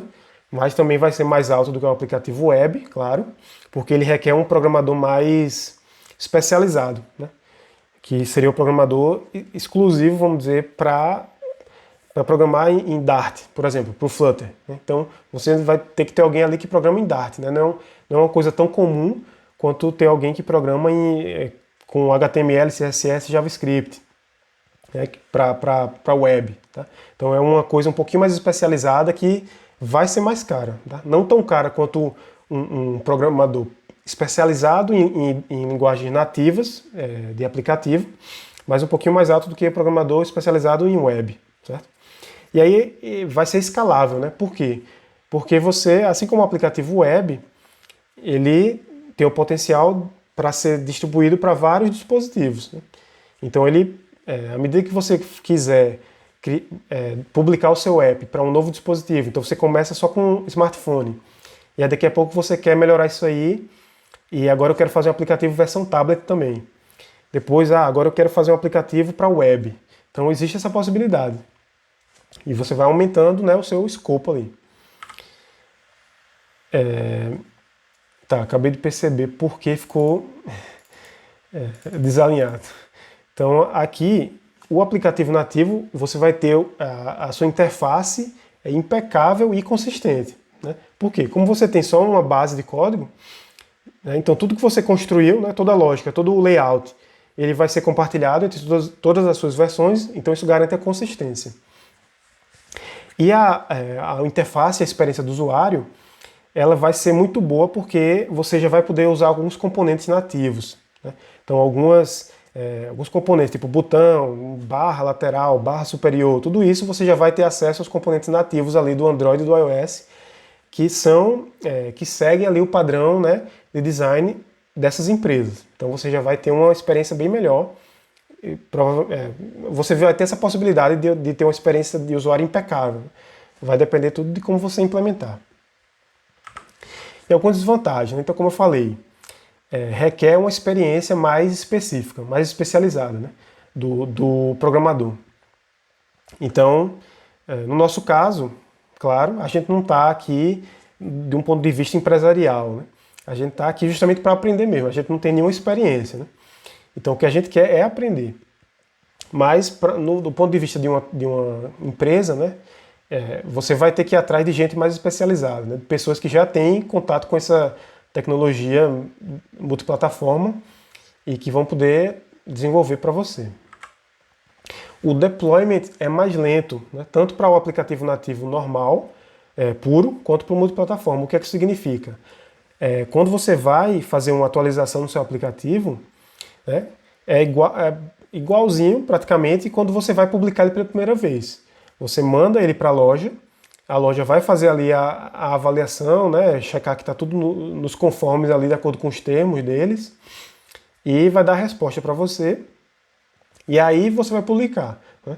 Enquanto que o aplicativo web é aquilo, você manda para o servidor, já está publicado. O aplicativo nativo e o aplicativo nativo multiplataforma, eles têm que passar pelo crivo ali da loja, né, da empresa que está fornecendo a loja para você. Então, isso faz com que o deployment, né, a publicação do seu aplicativo seja um pouco mais demorada. E outra desvantagem é que o aplicativo nativo multiplataforma, em comparação ao nativo normal, né, ele vai estar sempre um pouquinho atrás ali, né, em termos de funcionalidade, tá? Então, saiu uma coisa nova para o Android, saiu uma atualização para o Android que tem uma coisa nova, uma funcionalidade nova. Para essa funcionalidade chegar no, nas plataformas, né, ou nas tecnologias multiplataforma, vai levar um tempinho, né? Porque vai ter que ser desenvolvido ali, vai ter que ser criado, né? Não é uma coisa imediata, né? Para quem desenvolve nativo direto, você tem acesso imediato. Agora, para que aquilo seja transportado para as tecnologias multiplataforma, você tem um tempinho, né? Então sempre vai ter esse delay, tá? Então isso é uma desvantagemzinha. E aí alguns exemplos de aplicativos construídos com esse tipo de tecnologia de multiplataforma, né? Então a gente tem aqui o Nubank, por exemplo, ele é feito com o Flutter, certo? A gente tem, né, a gente chega aqui nessa parte e já começa a aparecer os aplicativos mais famosos, né? Porque em geral o pessoal usa muito, como essas empresas eles têm dinheiro para investir em desenvolvimento, então é claro que eles vão buscar aquela opção que vai garantir, aquelas opções que vão garantir uma experiência impecável para o usuário, né? Então o aplicativo web ele não vai ter esse mesmo impacto e essa mesma experiência quanto um aplicativo nativo, né? Nativo ou nativo multiplataforma, por exemplo. Então, a gente tem aqui o Nubank, tem o Instagram, que ele usa feito com React Native, e o Uber também, né? Também é feito com React. Então, são alguns exemplos aqui de aplicativos que usam esse tipo de tecnologia. E aí, por último, vantagens e desvantagens do aplicativo nativo, ou seja, que ele é feito direto ali com a linguagem do sistema. Vou tomar uma aguinha. Então a gente tem aqui, primeira vantagem, né? Performance alta. Então o aplicativo nativo, ele é o único que tem, vamos dizer assim, a possibilidade de chegar na performance mais alta possível. Ele está ali direto, com a linguagem que conversa direto com o sistema. Então ele pode ser otimizado até o último, né, as últimas consequências. Diferentemente das outras tecnologias. Tá? Embora para aplicativo simples, né, muito simples, isso aí não vai ter muita diferença. Né? Um aplicativo simples, feito com tecnologia web ou com tecnologia nativa, você não vai ver essa diferença toda, claro. Mas para o aplicativo mais complexo, com mais funções, as possibilidades do aplicativo nativo são muito maiores, de rodar bem. Você vai ter também total acesso às funcionalidades do aparelho, ou seja, tudo que tem de sensor, de câmera, de GPS, Bluetooth, tudo isso, você vai ter acesso total. Né? Você não tem nenhum impedimento para usar. Então isso aí dá muito mais possibilidades. Né? Você vai poder fazer notificações, né? Então desde o aplicativo PWA você pode já mandar notificação para o usuário. Né? Então essa é uma vantagem aqui que é compartilhada por várias tecnologias. A experiência vai ser de acordo com o padrão. Tá? Então assim como o aplicativo... até mais do que o aplicativo nativo multiplataforma, né? O aplicativo nativo, ali todo o ambiente de desenvolvimento que é feito para eles, né? Então tanto pela Apple quanto pelo Google, né? Eles têm os programas ali que você vai usar para desenvolver, né? Por exemplo, o Android Studio, que você usa para fazer aplicativo para Android, ou o Xcode, que é o que é usado para iOS. Eles vêm, né? Eles estão ali com toda aquela mentalidade do design das empresas. Tá? Então você vai ter uma interface completamente integrada nesse design. E aí entra desvantagens. Tá? O aplicativo nativo ele fornece muita coisa boa, porém ele tem umas desvantagens bem consideráveis, assim, em termos não de funcionalidade nem de performance, claro, mas em termos de custo e de tempo. Né? Então a primeira delas é que tudo vai ser em dobro. Tá? Então o aplicativo tem que ser em dobro, ou seja, se você quiser publicar no Android e na iOS, né, se você quiser publicar seu aplicativo para esses dois sistemas, você vai ter que fazer literalmente dois aplicativos diferentes que tem que ser iguais, né? Fica um negócio meio contraditório. Você vai ter que ter duas bases de código completamente diferentes, né? Não vai poder reutilizar nada do código. Tudo que você escrever em uma, você vai ter que reescrever na outra, de acordo com a linguagem, né, do sistema operacional. Então não existe nenhum compartilhamento do código, vai ser dois apps diferentes.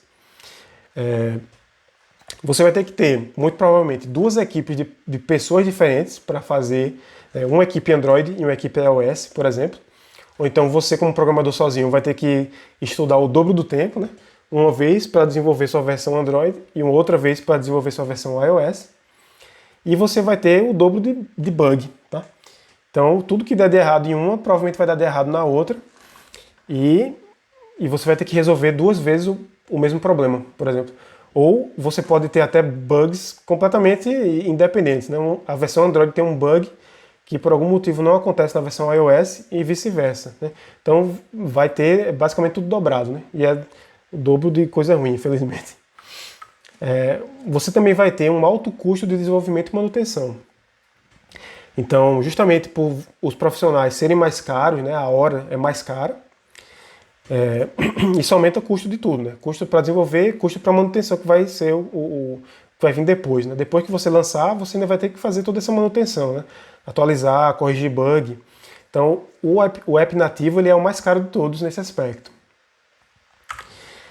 Requer experiência, então da mesma forma, né, que a gente já vinha falando, o profissional para desenvolvimento de app nativo, ele é mais especializado, né, ele é um pouquinho mais raro assim no mercado, então você vai precisar de alguém que tem mais experiência e vai pagar mais por isso. E também o deployment é mais lento, mesma coisa. Você tem que publicar na loja. Qualquer besteirinha que você mudar no seu aplicativo, você vai ter que passar pelo processo de publicação, que não é imediato como fazer um deployment de um site, né, para um servidor web. E aí a gente tem alguns exemplos aqui de aplicativo puramente nativo. Tá? Então tem o do LinkedIn, né, que usa tecnologia nativa, então ele tem as duas versões e tudo mais. Telegram também é outro que tem aplicativo nativo. E o WhatsApp também, ou WhatsApp, né? Então, esses são os exemplos. E aí, com isso, a gente finaliza essa parte de tecnologia, tá? Então, finaliza aqui no nossa visão geral do processo.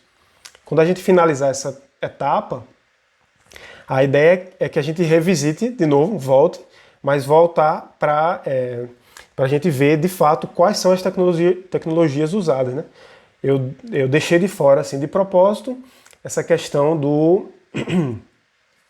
dos nomes mesmo das tecnologias, né? Então, por exemplo, tecnologia de aplicativo híbrido, quais são? Então, a ideia é a gente olhar cada uma depois, né, quando a gente for começar a entrar na programação, né? Então, depois que a gente tiver essa visão geral aqui que a gente está vendo, né, do processo de desenvolvimento de um app, vamos focar na programação e aí a gente vai começar a ver mesmo o nome das tecnologias, né? Quais são as linguagens de programação, o que é que cada uma vai dar vai ter de performance, o que é que cada uma vai ter, assim, a gente vai aprofundar um pouco mais e depois disso tratar do Flutter mais especificamente, né? E dos exemplos. Exemplo mesmo, botando a mão na massa, vendo como é que constrói o aplicativo. Então, uma vez que a gente sai dessa parte aí de tecnologia, né? Então você já definiu ali o desenvolvimento e aí você já fez seu desenvolvimento. Tá? Então acabou essa parte, você já programou o que tinha para programar, né? E agora a gente vai entrar na fase de testes, né? Que é extremamente importante, né? Você não quer publicar um aplicativo bugado e fazer propaganda desse aplicativo e atrair várias pessoas para usar e eles vão começar a usar um negócio completamente bugado, né? E não só bugado, tá? A gente vai ter aqui várias categorias de teste. Então, a primeira delas vai ser os testes de experiência do usuário, né? Então eu vou listar aqui todas e depois a gente vai falar de cada uma separadamente. Então vai ter o teste de experiência do usuário, a gente vai fazer teste funcional, né? Então teste das funcionalidades do aplicativo mesmo, teste de performance, então olhando mais para um lado do quão bem o aplicativo roda, né? Teste de segurança, claro, muito importante também. Então, será que tem vulnerabilidade no seu aplicativo? Será que ele está sujeito a ser hackeado por uma pessoa mal intencionada? Será que você está expondo informações dos usuários? Né? Coisa desse tipo. E teste de dispositivo e plataforma. Né? Então, voltado mais para... pensando assim, né? no tanto de dispositivo que você quer atingir, né? E sistemas operacionais também. E se você está entregando uma experiência parecida, né? Ou idealmente igual para todos esses dispositivos diferentes, né? por exemplo, Android, quando você vai publicar para Android, você tem ali dezenas e dezenas de modelos de celulares diferentes, onde seu app vai rodar, né? Provavelmente. Então você tem que testar também para os diferentes dispositivos. E aí vamos começar aqui pelos testes de experiência do usuário. Então, basicamente o que você quer fazer nessa etapa é certificar que aquilo que você implementou, né? Então aquilo que você programou, o layout, as telas, que tela leva para qual tela, né? O que é que o usuário tem que fazer para chegar do ponto A ao ponto B dentro do seu aplicativo, né? Toda aquela questão de fluxo. Você quer ter certeza que está batendo, né? Então você vai pegar ali tudo que você fez no design e vai começar a checar. E ver que está batendo, ver que está de acordo. Uma outra questão, né, essa mais voltada para a interface, é que você quer ter um visual consistente, né, ao longo de todo o aplicativo. Todas as suas telas, menu, tudo, você quer ter um visual consistente, ou seja, a mesma fonte em todos os lugares, né, a não ser que você, de propósito, use fontes diferentes para criar criar ali uma experiência diferente, mas, enfim, você tem que verificar a consistência. Os seus estilos, então, formato de um botão, formato de um campo para entrada de texto, né? O seu menu, coisa desse tipo, né? Alinhamento, as coisas estão todas alinhadas para a direita, para a esquerda, no centro, esse tipo de coisa, né? Relativo ao estilo do layout. As cores também, claro. Então, se o seu aplicativo ali, ele tem uma identidade visual, você quer manter ela bem consistente, né, em todas as partes do aplicativo. Então, se uma cor de destaque ali que você usa é o verde, sei lá, então você quer ter em todos os lugares essa mesma cor, né? Por exemplo, todos os seus botões vão ser verdes. Então, você se assegurar que isso está acontecendo, né, para manter aquela consistência, né, para o usuário, para ficar agradável para o usuário. E com isso também a experiência dele vai ser melhor. E os espaçamentos, né? Então tudo que você bota de espaçamento entre botão, caixa de texto, logotipo, certificar que esses espaçamentos estão consistentes, eles tenham a mesma distância. Tá? Você não pode pegar um menu onde alguns itens do menu têm uma distância de um para o outro e outros itens têm outra distância. Né? Vai ser um negócio completamente, vai ficar bem estranho de olhar, né? E de usar também. Então esses são os testes de experiência do usuário. Os testes funcionais, eles estão mais voltados ali para a funcionalidade do aplicativo mesmo, né? Então é impossível, né, como está escrito aqui, é impossível você prever o comportamento do usuário. Então você, tipo assim, nunca subestime o que o usuário vai fazer com o seu aplicativo para quebrar ele, intencional ou não intencionalmente, tá? É impossível prever. Você como desenvolvedor pode até achar que uma coisa é óbvia, né? Não teria como pensar de outra forma isso daqui, né? A pessoa ficando dentro da caixa ali, né? Ela tem conhecimento que o usuário dela provavelmente não tem, e você fica ali muito fechado e não consegue, às vezes, implementar uma coisa que vai proteger o seu aplicativo de um problema, tá? Porque para você, na sua mentalidade, aquilo ali é muito óbvio, né? Ninguém usaria de outra forma. Ou então você fica meio ingênuo assim, achando que o usuário vai respeitar o que você pediu, né? Então você diz, digite um número aqui, nesse campo. E aí você está confiando que o usuário vai digitar um número e ele não vai digitar uma letra, ou não vai digitar um caractere especial, um acento, um símbolo, né?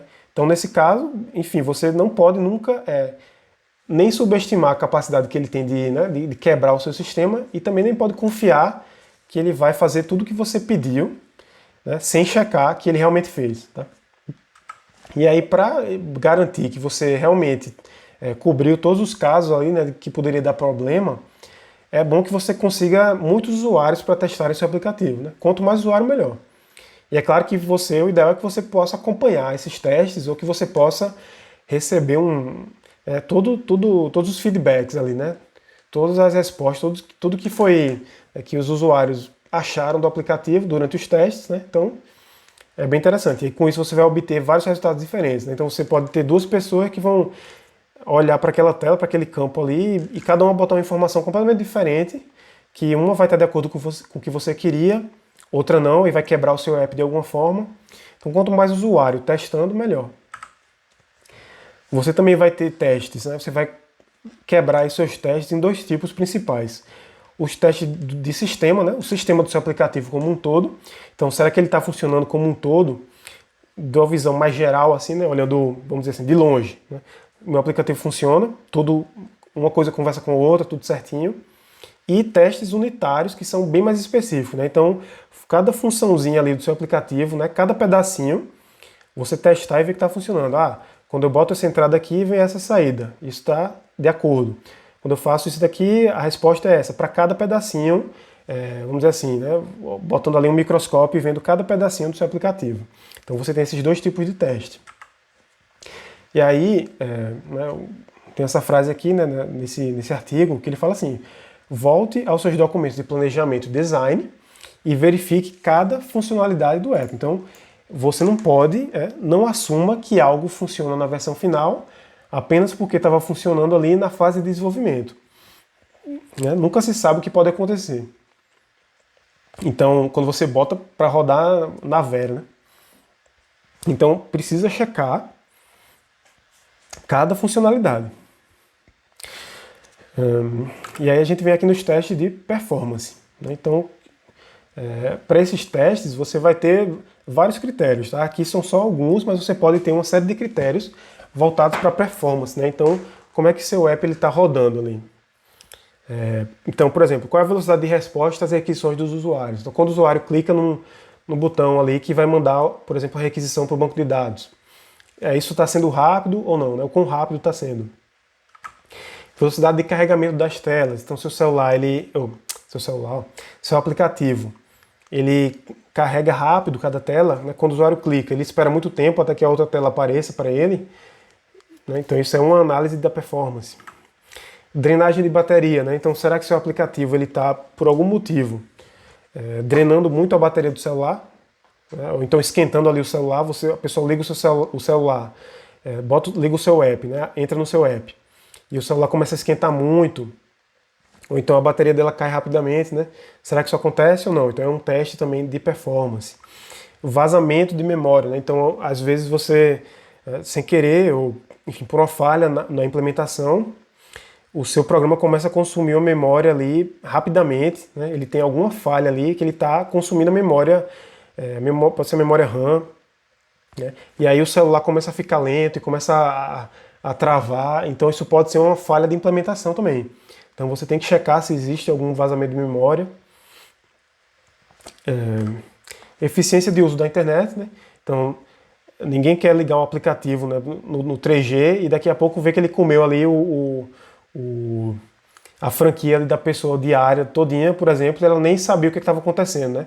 Porque você não implementou esse uso da internet de uma forma eficiente, né?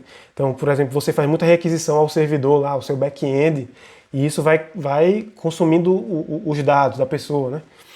Enfim, então isso também é uma coisa que precisa ser observada. O próprio tamanho do aplicativo também, né? A pessoa, a depender do celular, né? Você pode ter uma grande base de usuários que não tenham ali o celular de topo de linha, vamos dizer assim, né? Então vai ter um armazenamento reduzido, né? Um armazenamento, sei lá, que não, por exemplo, de 32 GB ou 64 GB. Então, a depender disso, né, às vezes você pode até perder um usuário porque ele não consegue instalar, né?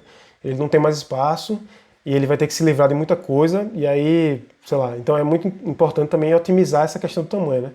Ver ali o que é que você está usando de recurso, às vezes de imagem ou de vídeo que está embutido no seu app e isso acaba pesando ali no armazenamento do celular, né? Então são todos esses testes aí. Por último, o funcionamento do app, caso haja um pico de usuários, também é uma coisa a se testar, né? Muitas vezes, né, isso tem altos exemplos assim na vida real, né, quando vai surgir aquele serviço, né, que está todo mundo falando, todo mundo na expectativa, e é quando ele lança, que todo mundo quer entrar para ver como é que cai o servidor, né, para de funcionar. Então é nessa hora que você vê que o teste não foi feito, né, de acordo, não dimensionaram ali o tanto de carga que o servidor ia ter que aguentar, né, de usuário tentando acessar. Então isso é um teste que é interessante de se fazer também e de se preparar, né? E aí vem entre os testes de segurança, também são extremamente importantes, principalmente se você está lidando com dados, né? Dados de usuário, dados pessoais, enfim. Então é extremamente importante, né? Claro que nem todo aplicativo vai precisar de teste de segurança, né? Um aplicativo estupidamente simples, assim, tipo uma calculadora, meio que não precisa, a não ser, né, que você tenha alguma brecha ali que vai deixar a pessoa invadir o seu celular, né? Mas existe uma preocupação muito maior com segurança quando você está armazenando dados de usuário, né, do que quando você não tem isso, né? Enfim. Então, qualquer vulnerabilidade pode levar a um hackeamento, né? Então, se você deixa uma brechinha, pode ter certeza que uma hora algum hacker ali vai achar essa brecha, né? Sempre tem alguém que está buscando invadir o seu aplicativo, ainda mais se for um aplicativo conhecido, um aplicativo famoso assim, né? Então, certamente, sei lá, o Facebook deve receber ali dezenas de ataques, né, todo dia, por exemplo, de pessoas tentando hackear, né, tentando achar uma brecha ali, uma falha, para, enfim, mal intencionado. E também existem hackers que são hackers do bem, né, vamos dizer assim, que acha a falha e reporta para a empresa, tá? Mas sempre existe o risco de você ser hackeado por alguém, né, mal intencionado. Outro teste aqui de segurança é você sempre gerenciar, né, e fazer esse rastreamento das sessões de login do usuário, tanto no app quanto no back-end. Tá? Se você faz só no app, ou seja, fica ali só local no usuário, fica sujeito a ter alguma manipulação. Né? Quando você faz esse gerenciamento do login também no back-end, então você tem ali uma segunda verificação, né? Você que está mais sob o seu controle, né? O celular não está totalmente sob o seu controle, né? Tanto quanto o seu próprio back-end, né? O seu servidor. Então fazer essa checagem de autenticação, né? Tanto no aplicativo quanto no back-end é importante. Também é interessante você, né, sempre deslogar o usuário automaticamente, né? Então passar algum tempinho, alguns minutos, sei lá, 10 minutos, 15 minutos, e o usuário já não está mais usando o aplicativo, você pode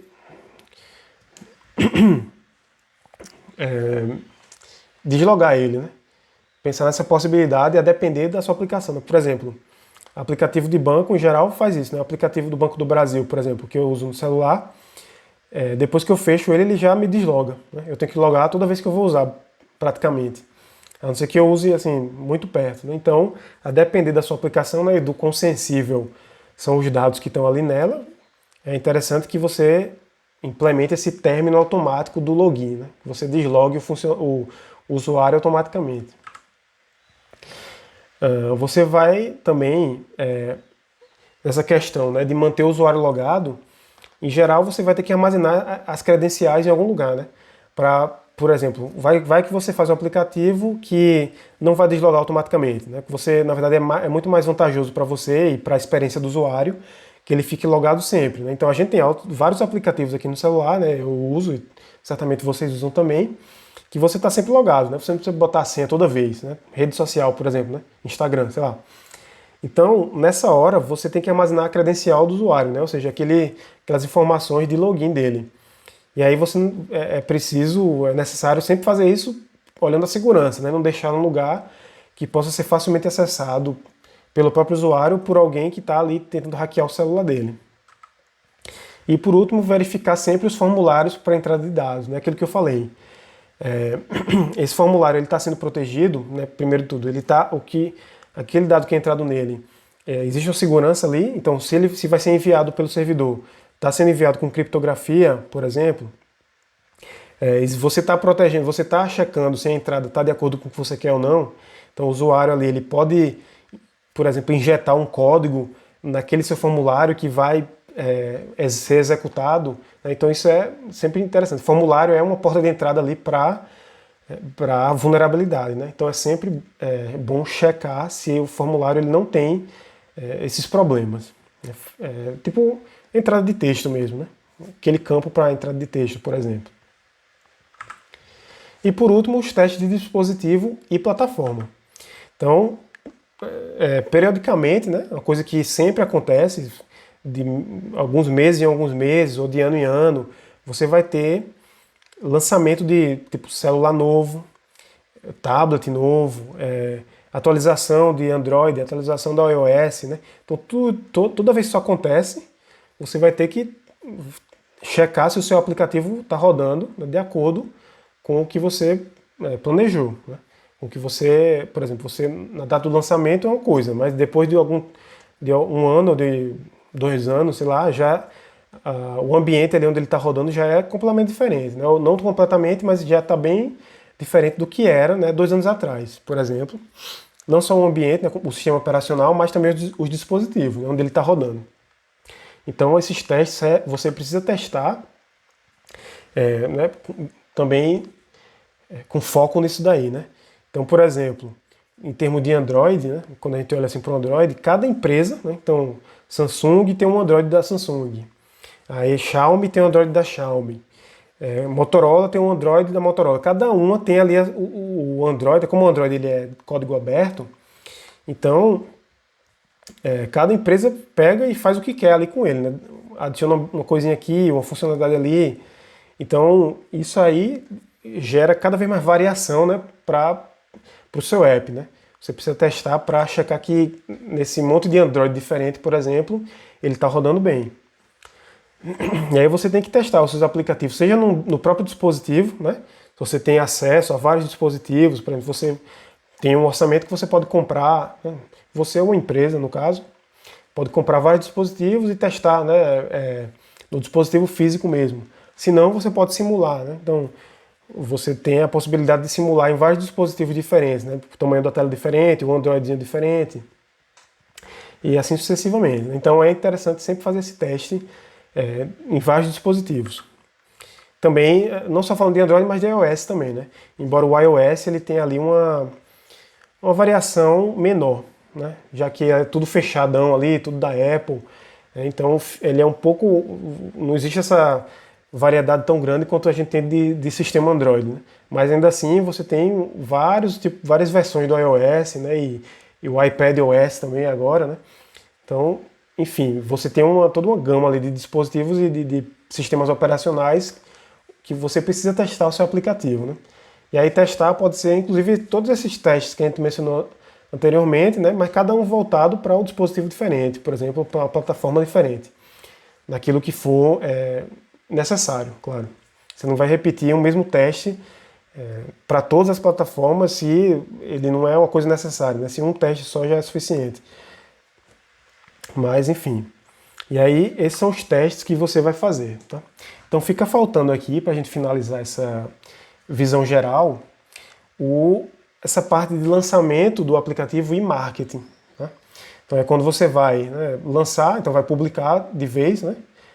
Finalizou ali esse processo mais demorado, né, de design, desenvolvimento, né, implementação, e aí finalizou essa parte, vai lançar e vai promover, né? Vai fazer um marketing ali, fazer a propaganda para os seus usuários, né? Então, tanto a propaganda antes e durante ali o desenvolvimento, mas também uma propaganda depois, né? Já que o marketing ele vai ser um processo ali contínuo, tá?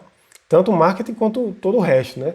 Uma vez que você lança, como a gente já viu na aula anterior, lançar, o seu trabalho não acabou, né? O seu trabalho ele vai, se você quer manter o seu app sempre com o usuário, né? Você vai ter que ter ali a sua manutenção do seu aplicativo e sempre evoluindo, né? E, por exemplo, fazendo o ciclo ali do desenvolvimento ágil, certo? Então o trabalho não acaba quando existe o lançamento. Então a gente vai ver essa parte final na próxima aula, né? Lançamento, propaganda, etc. E depois disso, né, voltar a nossa atenção para a parte de programação, né? Tecnologia de programação e exemplos de programação para celular. Então, a gente acaba por aqui e até a próxima aula.